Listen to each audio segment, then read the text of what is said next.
we've all experienced some degree of being left out in life. And that's all any of us want, is to be included.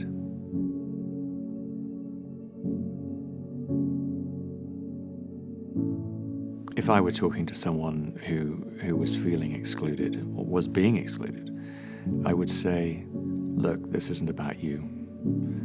This is blindness, or just, at the very least, a lack of kindness and consideration on the part of others who are probably self-consumed, as most of us are. So you continue. You remember who you are. Above all else, we have to constantly remind ourselves that we are cherished children of a Father in heaven who loves us.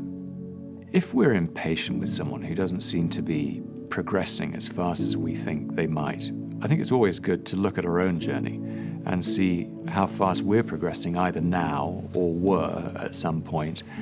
And if I have those thoughts, it's an instant check to prevent me from feeling that way about someone else, largely because I realize how extraordinarily patient our Father in heaven is with me and with all of us. One of the great lessons of the gospel is that we get so many fresh starts, that we can start again and again, that we can fall, that we can stumble, that we can pick ourselves up, and that we get a fresh start. You know, there's so much in daily life that doesn't suggest that at all.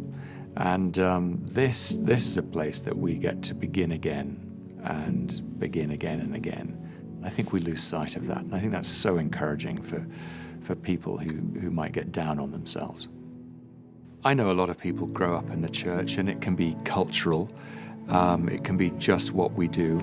Others will say, well, why the church? And I had an experience, I suppose it's about 15 years ago. I came from our home in England to General Conference, and I was coming out of a session surrounded by people from all over the world.